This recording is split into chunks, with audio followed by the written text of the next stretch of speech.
The frost came early that year, and it came cruel. Willa knelt in the half-frozen mud behind the chapel, her knees soaked through her thin wool skirt, her hands clasped so tightly together that her knuckles had gone white. Snow had begun to fall in soft, indifferent flakes, settling on her shoulders, on the worn gray cloak that had belonged to her mother, on the small wooden cross she pressed between her palms. "Please," she whispered, her breath fogging in the cold air. "I am not asking for myself. I have stopped asking for myself a long time ago. But Briar is sick, and Tansy has not eaten properly in 3 days, and I don't know what else to do. I have prayed every night since their father died. I have prayed until my voice gave out. If you are there, if you have ever heard me, please, send something, anything." The wind answered her with nothing but a colder gust, rattling the bare branches of the elms that bordered the village cemetery. Somewhere behind her, smoke rose thin and gray from the chimney of the small cottage where her daughters waited. 6-year-old Briar wrapped in every blanket they owned, 4-year-old Tansy pressing her small hands to her sister's forehead, too young to understand fever, only old enough to be frightened by it. Willa had buried their father 8 months ago. She had buried, before that, the last of her pride, selling her mother's silver combs, her own good boots, anything that could be traded for bread or medicine. The village had been kind in the way villages are kind to widows. A loaf left on the doorstep, a kind word after church, and then nothing more, because everyone had their own hunger to manage, their own children to feed. She did not hear the horse until it was nearly upon her. The sound came like thunder rolling low across the earth, hooves striking frozen ground with a force that made the chapel's old stones seem to tremble. Willa rose too fast, dizzy from cold and hunger, and turned to see a rider emerging from the tree line at the edge of the cemetery.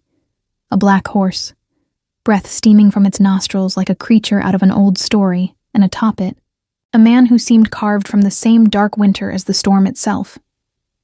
He wore no crown, no obvious mark of rank, but Willa knew him at once. Everyone in the valley knew him. Alpha King Valen, ruler of the northern Pax, the man whose name mothers used to quiet unruly children, whose name was spoken in the tavern with equal parts awe and fear. He was said to be cold as the mountain he ruled from, merciless to those who crossed him, untouched by mercy or softness of any kind. His dark hair was bound back in long braids that caught the falling snow, his shoulders draped in a heavy mantle of black fur that made him seem larger than any man had a right to be. A jagged scar cut across one cheekbone, pale against sun-bronzed skin, and his eyes, when they found her, kneeling there in the mud with her cross still clutched in trembling hands, were the gray of a sky before a storm breaks. Willa's first instinct was fear. Her second was something stranger. A held breath, a stillness, as though the world itself had paused to see what would happen next. "You?" Valen said, his voice low, rough, carrying easily over the wind. Why does a woman kneel in the snow weeping prayers to a god who has clearly abandoned her? The words should have frightened her further. Instead, something in Willa, exhaustion, grief, the particular fearlessness of a person who has nothing left to lose, made her lift her chin. "He has not abandoned me," she said, though her voice shook. "He simply has not answered yet." Something shifted in the Alpha King's expression. It was so brief Willa nearly missed it. A flicker, there and gone, like a candle catching in wind. He swung down from his horse with the easy, terrible grace of a predator, and Willa felt her whole body go taut, every instinct screaming at her to run even as her feet stayed rooted to the frozen ground. He did not approach as a man approaches a stranger. He approached as a man circles a question he cannot solve. "You're not afraid of me," he said. It was not quite a question. "I am terrified of you," Willa admitted. "But I have buried a husband, and I am watching my daughter burn with fever in a house with no food and no medicine, and there is very little room left in me for fear of anything else." For a long moment, the Alpha King said nothing. Snow gathered in his dark hair, on the fur at his shoulders. His gray eyes moved over her, not with the hunger Willa had half expected from the stories, but with something closer to scrutiny, as though she were a puzzle whose pieces did not fit the picture he'd been given. "Daughters," he repeated, plural. "2," Willa said. "Briar and Tansy. They are 6 and 4. They are everything I have left in this world, and I would kneel in this mud until I froze solid before I let either of them go hungry another night." She expected him to mount his horse and ride on. Powerful men did not linger over widows and sick children. She had learned that lesson well enough these past months. Instead, Valen crouched before her, close enough that she could see the scar on his cheek was old, years old, and that up close his eyes held something she had not expected to find in the Alpha King of the North. A tiredness that went bone deep, the particular exhaustion of a man who has carried too much, alone, for too long. "What is your name?" he asked. "Willa." He said it once, quietly, as though testing the shape of it. "Willa." Then abruptly, he rose, turning toward his horse, and for one terrible moment, she thought he meant to simply leave. That this strange, charged stillness between them had been nothing. A curiosity briefly indulged before the king rode back to whatever business had brought him near this forgotten village. Instead, he reached into the leather satchel slung across his saddle and withdrew a pouch that struck the ground beside her with a heavy metallic chime. Gold.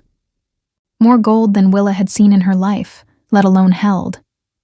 "Take your daughter to the healer in Hollow Creek," he said. "Tell them Valen sent you. They will not turn you away." Willa stared at the pouch, then at him, unable to make sense of the sudden, dizzying shift from despair to this, whatever this was. Why? The Alpha King's jaw tightened, as though the question annoyed him, or perhaps as though he did not have an answer he was willing to give. "Because I asked God for something too," he said finally, swinging back up onto his horse with the same terrible grace. "And I am beginning to wonder if he sent me here instead." He did not explain further. He simply turned his horse toward the tree line, his black mantle snapping in the wind like a banner, and within moments the sound of hoofbeats had faded into the white silence of the falling snow, leaving Willa kneeling in the mud with a pouch of gold in her shaking hands and a question burning through the cold in her chest that she suspected would not be answered for a long, long time. The healer at Hollow Creek, a sharp-eyed older woman named Mistress Aldith, took one look at the gold in Willa's palm and the name on her lips, and her entire demeanor shifted. Doors that should have stayed locked past dark were thrown open. A back room, warm from a low-banked fire, was cleared in minutes. Briar was settled onto a real bed, not straw, while Aldith pressed cool cloths to her forehead and murmured over the rattle in her small chest. "Fever's high, but it'll break," Aldith said, after a long examination that left Willa standing rigid by the door, Tansy's hand locked in hers. "She's not eaten enough these past weeks, has she? Body's got nothing left to fight with." "No," Willa admitted, the word costing her more than she expected. "She hasn't." Aldith didn't look up from her work, but her voice softened. "You said the king sent you?" "He did." Strange thing for the Alpha King to do. Aldith glanced at her then, something assessing in her gaze. "He's not known for kindness, that one. Not in all the years I've lived under his rule." Willa had no answer for that. She had been asking herself the same question since the moment Valen rode away, his black mantle disappearing into the white hush of falling snow. She settled into a chair beside Briar's bed, Tansy curling into her lap, and watched her elder daughter's chest rise and fall, willing each breath to come easier than the last. It took 3 days for the fever to break. 3 days in which Willa barely slept, surviving on the bread and broth Aldith pressed into her hands, on Tansy's small, steady presence against her side, on the strange new tether of hope she didn't quite trust yet. When Briar finally opened her eyes on the 4th morning, clear and unclouded, asking in a small, hoarse voice whether she'd missed supper, Willa wept for the first time since her husband's funeral. Not from grief this time, but from something that felt dangerously close to relief. She did not expect to see the Alpha King again. She was wrong. He came on the 5th day, his black horse picking its way down Hollow Creek's narrow main road, with the same unhurried authority Willa remembered from the cemetery. Word of his approach moved through the village like wildfire. Shutters opening, voices dropping to whispers, an old man crossing himself in the street. Willa stood in the doorway of Aldith's cottage with Tansy on her hip, watching the king dismount, his gray eyes finding hers across the distance, with an ease that made her chest tighten.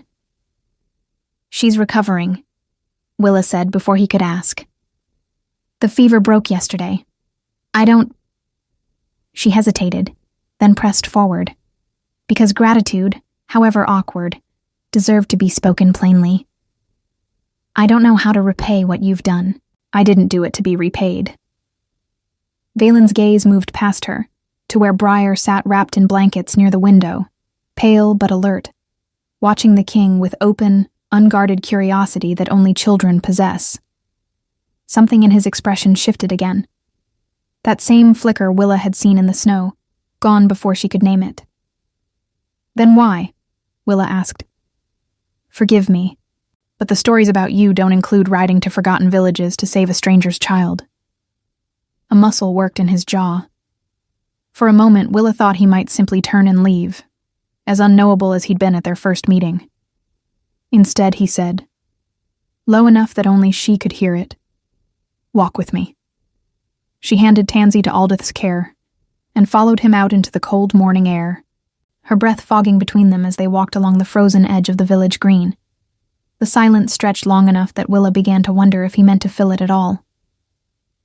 3 years ago, Valen said finally, "My mate was killed, murdered by enemies of my pack who wanted to see my bloodline ended before it began. I have not taken another since. I will not take another. The bond does not work that way for wolves like me. Once is once." His voice was flat, controlled. The voice of a man who had recited this fact to himself so many times, it had stopped being a wound and become simply a truth he carried. But a king without an heir is a king whose enemies grow bold. My counsel reminds me of this daily. I have refused every match they've proposed for 2 years. "I don't understand what that has to do with me," Willa said carefully. "I prayed," Valen said, and the word seemed to cost him something, as though prayer was not a language his mouth was accustomed to forming. 2 nights before I found you in that cemetery, I told whatever god might be listening that if I was meant to provide for this pack in a way that did not require betraying a bond I still carry in my chest, then I needed to be shown how. I did not expect an answer.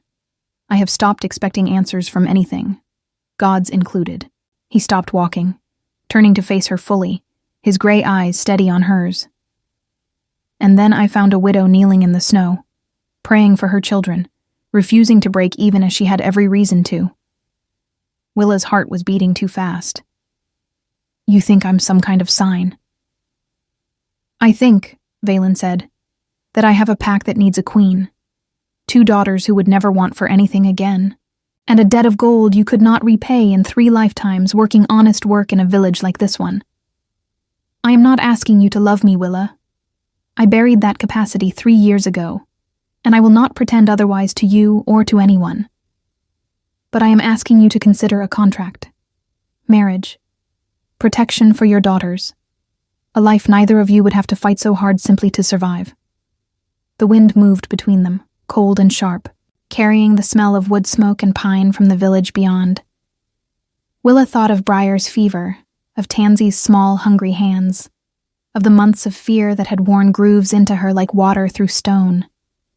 She thought, too, of the strange ache in her own chest.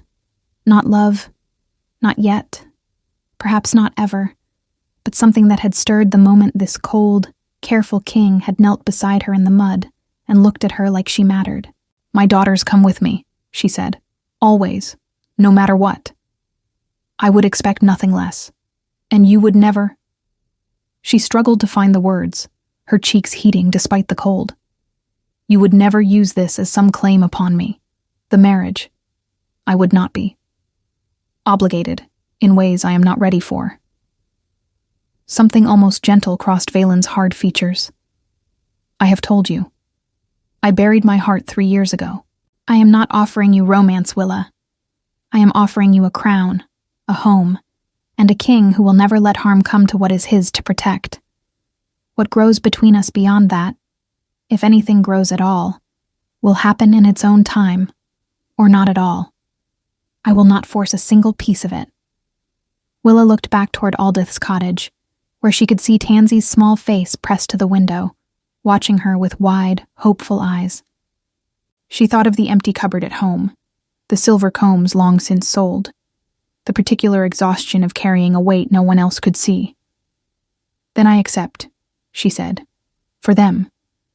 Everything I do now, I do for them." Valen nodded once, as though the matter were settled in the same brisk way he likely settled matters of war and trade. But as he turned back toward his horse, Willa caught something in his expression she hadn't expected.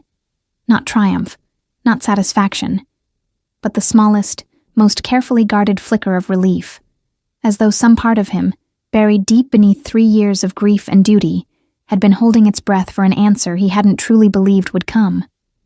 Neither of them spoke of what waited beyond the borders of his territory, the council that did not yet know of this decision, the pack that had not yet met its new queen, or the enemies who had killed once before to keep his bloodline from continuing, and who would not welcome the arrival of 2 small girls who might, one day, stand to inherit everything Valen had spent his life protecting.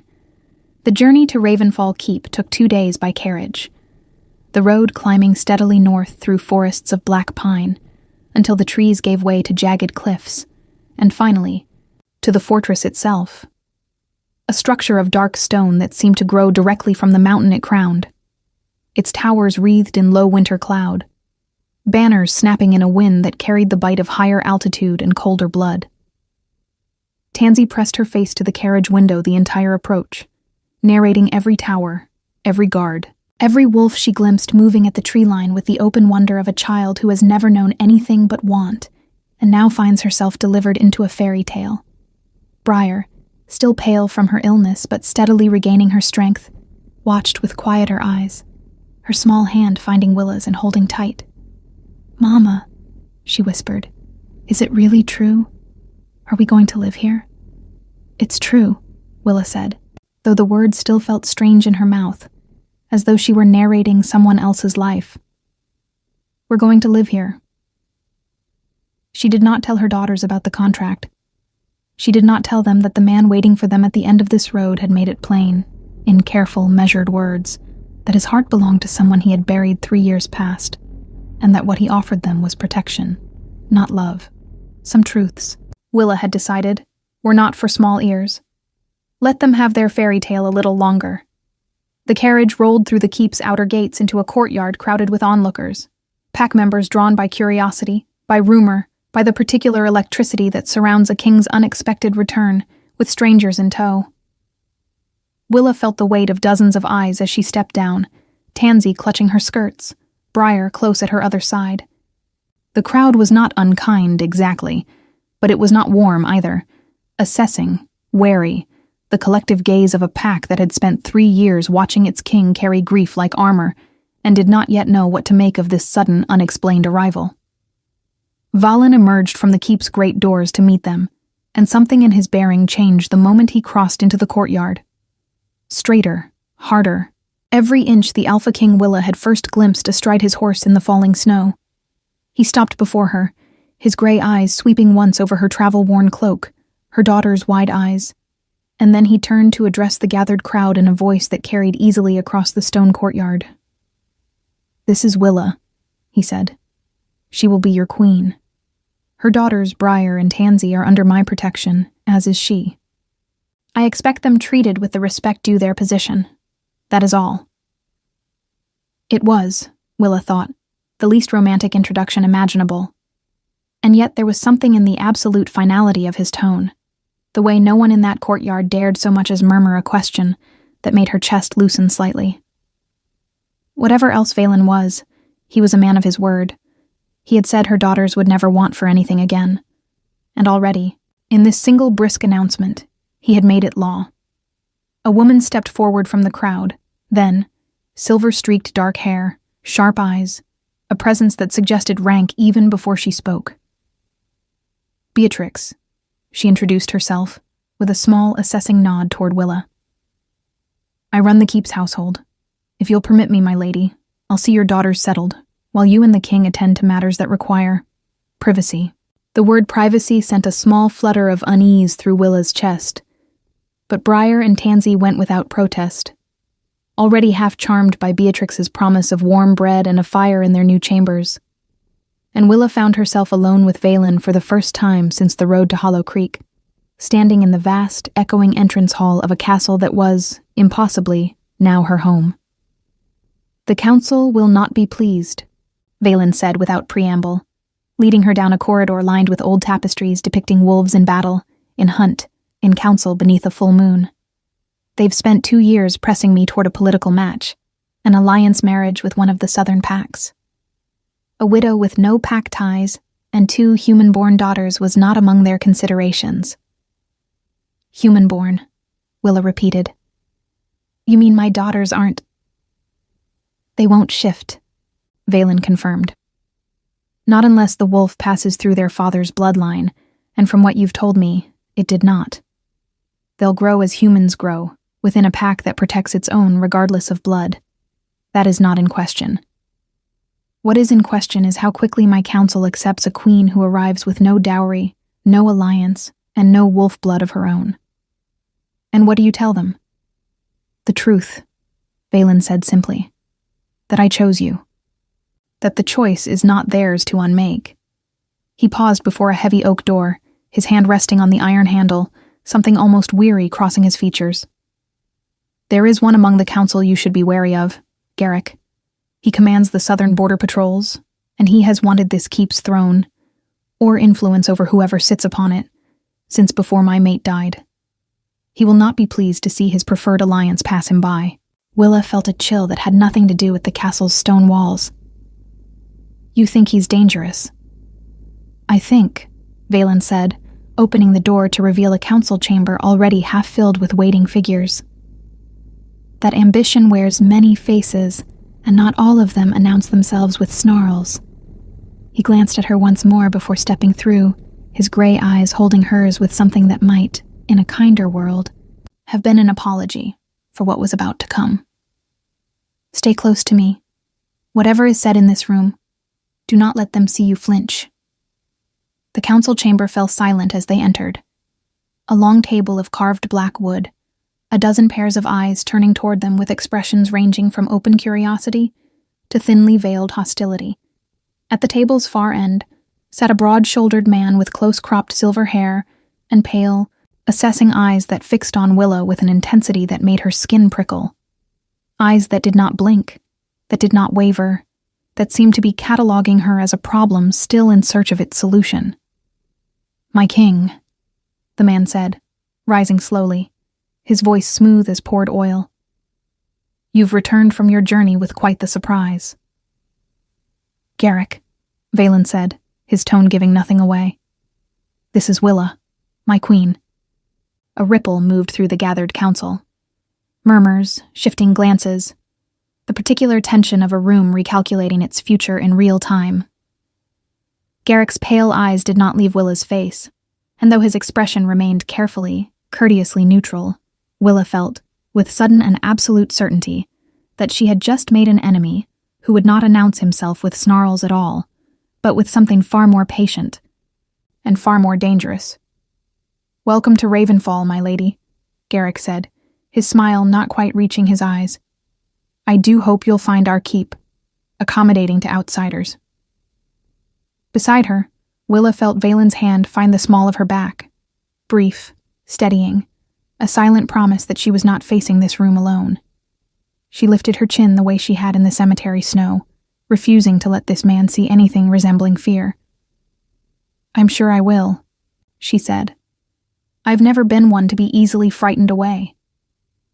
Something flickered across Garrick's face, surprise perhaps, or the recalibration of an opponent who had expected easier prey. He inclined his head, smooth and courteous, and resumed his seat. But Willa did not miss the way his gaze lingered a moment longer than courtesy required, nor the way, beneath the table, his hand curled slowly into a fist before relaxing again. as though some private calculation had only just begun. The weeks that followed settled into a rhythm Willa had not dared to imagine for herself. Warm rooms, full bellies, her daughter's laughter echoing through stone corridors that had, for 3 long years, known mostly silence and grief. Tansy adopted the keep's enormous gray wolfhound as her personal shadow within days.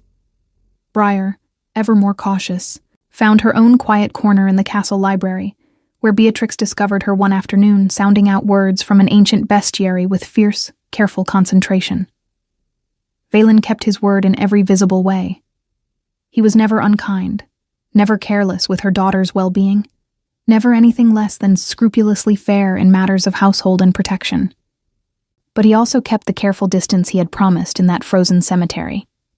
Dinners taken separately more often than not, conversations brief and practical, the great gulf of his grief still standing between them like a wall neither one acknowledged aloud. It was Beatrix who first noticed what Willa had not allowed herself to see. "He hasn't eaten in the Great Hall in 3 years," the older woman said one evening, finding Willa in the castle gardens, watching frost settle over the last of autumn's dying roses. "Not since the Lady Seraphine died. Took every meal alone, in his study, like a man doing penance for some crime, only he believed he'd committed." She paused, considering Willa with an expression that was not quite a smile. "Last night he ate in the hall, with your daughters. Tansy made him try her bread pudding, I'm told. He finished the whole bowl." Willa said nothing, though something warm and unfamiliar moved through her chest at the image. The cold, careful king reduced to obedience by a 4-year-old's insistence. "I'm not telling you this to plant foolish hopes," Beatrix continued, more gently now. "I'm telling you because I've served this family a long time, my lady, and I have never once in 3 years seen him choose warmth over solitude. Not until you and your girls arrived." She squeezed Willa's hand briefly before turning back toward the keep. "Grief doesn't end all at once, but sometimes it loosens its grip, a little, when something gentler asks it to." That night, unable to sleep, Willa found herself walking the castle's upper battlements, drawn by restlessness she couldn't quite name. She found Valen there before her, alone, his dark cloak snapping in the wind, his gray eyes fixed on the distant tree line where moonlight silvered the black pine forest below. "You should be inside," he said without turning. "The wind cuts sharp up here. So should you." She came to stand beside him at the stone parapet, close enough to feel the warmth radiating from him despite the cold. "Beatrix tells me you ate with my daughters last night." A faint, almost reluctant smile touched the corner of his mouth, the first true smile Willa had seen from him since the day they'd met. "Tansy is persistent. She informed me that no one should eat alone, as though it were a rule of nature she had personally legislated. I found I did not have the will to argue with a 4-year-old wielding a spoon like a weapon." Willa laughed, a real laugh, surprised out of her, the sound foreign and bright against the cold stone silence of the battlements. Valen turned to look at her then, something shifting in his expression, gray eyes searching her face with an intensity that made her breath catch. "I had forgotten," he said quietly, "what that sounds like. A house with laughter in it." "I'm sorry," Willa said, though she wasn't entirely sure what she was apologizing for. "For whatever you lost. I know it isn't my place to—" "Seraphine would have liked your daughters," Valen interrupted, his voice rougher now, as though the name cost him something to speak aloud. "She wanted children badly. We tried before she died, and it never. It was one more grief among many by the end." He looked out at the dark forest again, his jaw tight. "I have spent 3 years believing that loving anything again would be a betrayal of what she and I built. That grief was the only honest tribute left to give her." Willa's heart ached for him in a way she hadn't expected, hadn't prepared herself for. "And now I watch my hall fill with laughter for the first time in 3 years, and I find I cannot make myself regret it." He turned fully toward her, close enough that she had to tilt her head to meet his eyes, close enough that she could see the conflict warring openly across his features, Duty and grief, and something newer, more fragile. Fighting for ground he had long ago declared closed territory. I made you a promise, Willa, that I would not ask for more than the contract required. I intend to keep that promise. But I find it harder than I expected some days to remember why I made it in the first place. The wind moved between them, carrying the smell of wood smoke from the keep's chimneys, the distant howl of a hunting wolf somewhere in the black pine forest below. Willa thought of the cemetery, of the gold pouch striking frozen ground, of a king who had kept every promise he'd made her since that first terrible, hopeful morning. I'm not asking you to break it, she said softly, but I'm not asking you to keep it so tightly either, not if some part of you doesn't want to. For a long moment, Valen said nothing, his gray eyes searching hers as though trying to memorize the answer to a question he hadn't yet found the courage to ask. Then, slowly, carefully, he reached out and brushed a strand of wind-blown hair from her face, his fingers lingering a moment longer than strictly necessary against her cheek. Willa, he said, low and rough, I need you to understand something. If I let myself want this, want you, it will not be a small thing. My wolf does not do small things. It claims fully or not at all. Then claim slowly, Willa whispered. I'm not asking for fully. Not yet. Just don't shut the door before we've had the chance to see what's on the other side of it. What might have happened next, the question hanging electric in the cold mountain air between them, was shattered by the sudden urgent clang of the keep's alarm bell.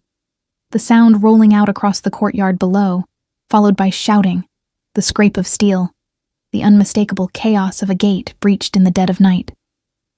Valen's entire bearing transformed in an instant, the king disappearing beneath something older, harder, more dangerous, the alpha rising to meet a threat.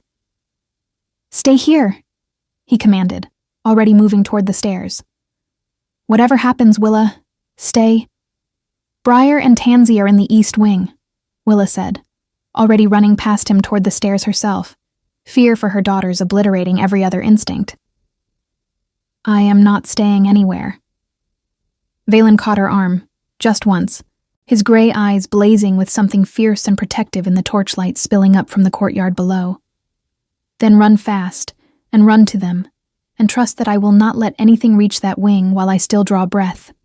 He released her, already shifting, the terrible, beautiful violence of his transformation rippling through him as he took the stairs 3 at a time, a massive black wolf where a king had stood only seconds before, vanishing into the chaos of the courtyard with a snarl that shook the very stones of Ravenfall Keep. Willa ran. She tore through the castle corridors barefoot, her nightgown catching against stone corners, her heart slamming against her ribs in time with the alarm bell's relentless tolling. Below, in the courtyard, she could hear the sounds of battle now unmistakably. Snarls, the clash of steel against steel, voices shouting commands she couldn't make out over the roar of her own blood in her ears. She did not look back. She did not stop. Every fiber of her being had narrowed to a single point. Briar, Tansy, East Wing. She found Beatrix already there, pale-faced but steady, ushering both girls out of their beds and into warm cloaks with the brisk efficiency of a woman who had clearly drilled for exactly this kind of night. Attackers came through the lower postern gate, Beatrix said without preamble, thrusting Tansy into Willa's arms the moment she appeared in the doorway. Garrick's men, by the look of their colors, though he himself is nowhere to be found. Convenient, that. The king's warriors are holding the courtyard, but I want the girls in the old chapel cellar until this is finished. It's warded. Nothing gets through those doors without the king's blood to open them, and that includes whoever's leading this. Garrick's men, Willa repeated, ice flooding through her veins. You think he... I think a man who spent 3 years coveting a throne doesn't simply disappear the same night that throne's protection is tested, Beatrix said grimly, already moving. Questions later. Move now. They ran together through corridors lit only by guttering torches. Briar's small hand locked in Willa's, Tansy clinging to her shoulder. Both girls silent with the particular fear that comes from understanding, even at 6 and 4, that something has gone terribly wrong. The chapel cellar door stood at the end of a narrow stone passage, heavy and iron-banded. carved with symbols Willa didn't recognize, but that seemed to hum faintly beneath her fingers as Beatrix pressed her palm to a hidden latch. It didn't open. That's not... Beatrix tried again, her brow furrowing. It should open to any of the king's household, blood or no. The sound of footsteps behind them cut her words short. Willa turned, pushing both girls behind her instinctively, and found herself face to face with Garrick, flanked by two men in unfamiliar colors, his pale eyes glittering in the torchlight with an expression that had finally, fully, abandoned its courteous mask. "The wards only open for those the king has formally claimed," Garrick said, almost conversationally, as though they were still seated at the council table rather than standing in a darkened passage with chaos raging in the courtyard above. "A contract bride and her human brats don't qualify. Did he not explain that to you, my lady? How very like Valen to offer protection he never quite finished granting." "Get away from them," Willa said, her voice shaking but her body planted firm between Garrick and her daughters. "I would gladly, if it weren't precisely the two of them I came for." Garrick's smile was cold, patient, the smile of a man who had been waiting 3 years for an opportunity and did not intend to let it slip now that it had finally arrived. "You misunderstand the politics of my position, Willa. I don't need to kill the king to take his throne. I simply need an heir under my control, a hostage with enough royal proximity to make Valen choose between his crown and his new family. 2 human girls with no wolf blood to defend themselves will do nicely." Beatrix moved first, throwing herself toward the nearest of Garrick's men with a ferocity that belied her age, buying precious seconds in which Willa grabbed both her daughters and bolted back the way they'd come, half carrying Tansy, Briar stumbling but keeping pace, fear lending her small legs a speed Willa hadn't known she possessed. They didn't get far. A third man emerged from a side passage, cutting off their retreat, and Willa skidded to a halt, pulling her daughters behind her with the desperate, useless instinct of a mother who has nothing left to offer but her own body between her children and the world's cruelty. "Mama," Tansy whimpered, and the sound of her daughter's fear broke something open in Willa's chest. Not despair, but a fury so absolute it burned away every trace of the exhausted, frightened widow who had once knelt in cemetery mud and prayed for mercy. "You will not touch them," Willa said, and her voice did not shake this time. "I have buried one family already. I will tear this castle apart with my bare hands before I bury another." The man advancing on her hesitated, not from her words, Willa realized a half-second later, but from the sound rising behind him, a sound that seemed to shake the very stones of the passage. A deep, rolling snarl, followed by the thunderous impact of something massive striking the man from behind, throwing him bodily into the stone wall hard enough to crack it. Valen. He stood in the wreckage of the narrow passage, still half-shifted, fur and fury and blood-matted darkness. His gray eyes, the only part of him that remained unmistakably, terribly himself, fixed on Garrick with an expression that promised violence beyond anything Willa had glimpsed in him before. "Garrick," Valen said, his voice a low, dangerous register that seemed to vibrate through the stone floor itself. "You have made a grave miscalculation tonight." "Have I?" Garrick's composure was cracking now, his earlier confidence fraying at the edges as he glanced between the wreckage of his man and the king's barely contained rage. "You'd choose them over your own pack's stability, Valen? Over the alliance the southern packs offered? The heir they could have given you?" "I would choose them," Valen said, "over every throne, every alliance, every drop of power this world could offer me. And you have just made the single greatest error of your miserable, ambitious life by forcing me to prove it." He took a step forward, and Garrick's remaining man broke and ran, abandoning his commander without hesitation in the face of an Alpha King fully unleashed. What followed happened too fast for Willa to fully track. A blur of motion, a final, desperate lunge from Garrick that ended, abruptly and absolutely, with the man pinned beneath Valen's full weight, the king's fangs bared inches from his throat, every ounce of 3 years' grief and fury, and finally unleashed protectiveness, coiled in the single, trembling moment before violence. "Don't," Willa said. The word fell into the passage like a stone into still water. Valen's head turned toward her, gray eyes wild, caught between instinct and the sound of her voice cutting through it. "He tried to take my daughters," Willa said, more gently now, taking a single careful step closer, despite Beatrix's hand reaching to stop her. "He deserves whatever judgment your laws allow. But I will not have my girls' first true memory of this castle be their mother's husband killing a man in front of them. Let your guards take him. Let the council see justice done properly, in daylight, where everyone can see it was earned and not simply taken in rage." For a long, suspended moment, nothing moved. Then, slowly, the terrible tension drained from Valen's massive frame, and he stepped back from Garrick, shifting as he did, the wolf folding back into the man, breathing hard, blood-streaked and exhausted, but entirely, deliberately controlled. "Bind him," Valen ordered the warriors now flooding into the passage behind him, his voice steady despite everything. "He answers to the full council at dawn, for treason, and for the attempted abduction of the Queen's children. Nothing more happens to him tonight." Garrick was dragged away, cursing, his carefully cultivated composure entirely gone now, replaced by the raw fury of a man whose long game had finally, irrevocably collapsed. Willa barely registered his departure. She was already moving toward Valen, her daughters clutched against her sides. And when she reached him, he pulled all three of them into his arms without hesitation, without calculation, without a single trace of the careful distance he had maintained since the day they'd met. "I told you to stay on the battlements," he said into her hair, his voice rough with something that wasn't quite anger and wasn't quite relief, but lived somewhere dangerous and tender between the two. "And I told you I wasn't staying anywhere my daughters weren't safe," Willa said, her own voice breaking now that the danger had passed, now that her body finally understood it was allowed to feel the fear it had outrun. "We're a package, Valen. All three of us. If you want me, you get all of this. The fear, the fierceness, the fact that I will run toward danger instead of away from it every single time it threatens my children." Valen pulled back just enough to look at her, his gray eyes searching her face with an intensity that made the cold stone passage feel suddenly, impossibly warm.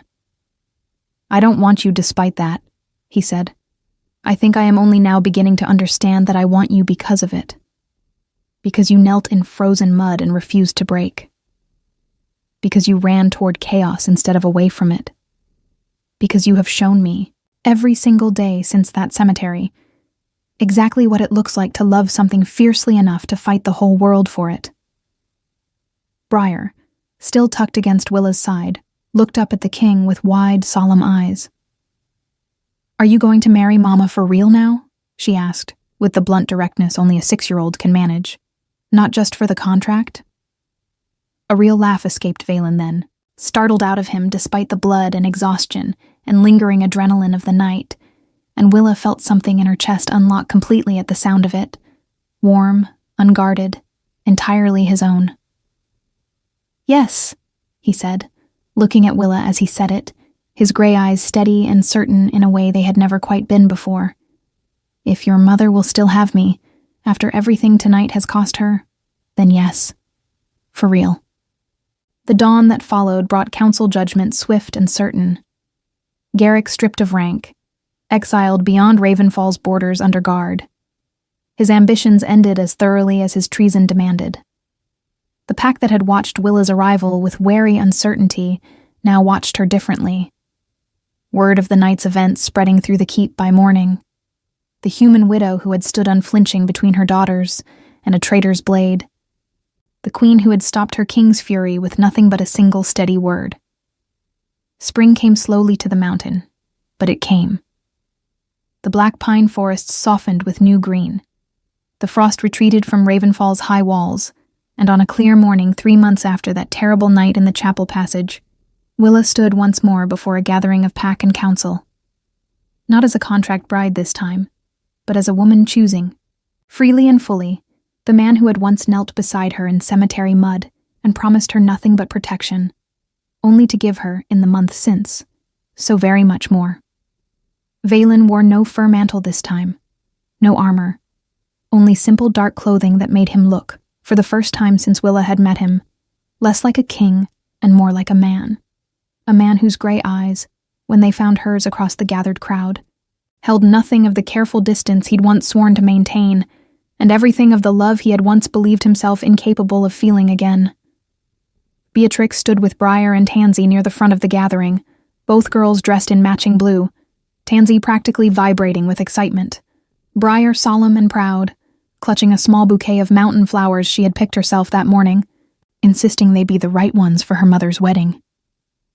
"Do you, Willa," the elder pack speaker intoned, "take this man, not as contract, not as obligation, but as the choice of your own free heart?"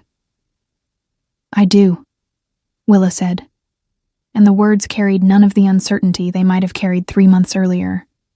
Only a quiet, absolute certainty that had grown slowly, steadily, the way trust grows when it is tended carefully by someone determined to earn it.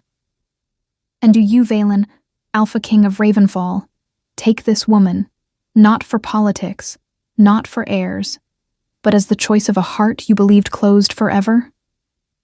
"I do," Valen said, his voice rough with an emotion he no longer bothered to hide. "I asked God for a wife, once, in the cold of a night I no longer remember without gratitude.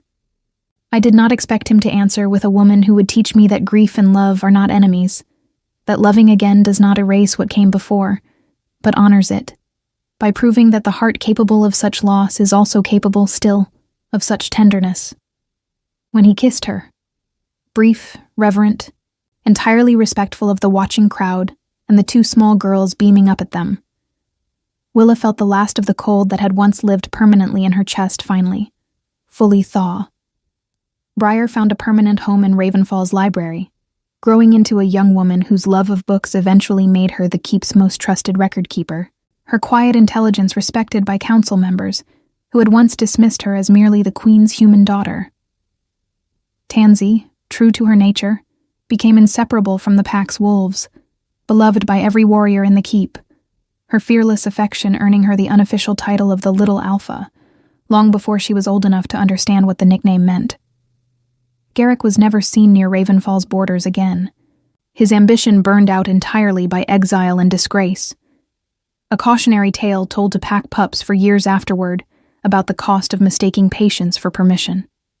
And Valen, the Alpha King once known across the northern territories for his coldness, his solitude, his unbreakable grief, became known, in the years that followed, for something else entirely.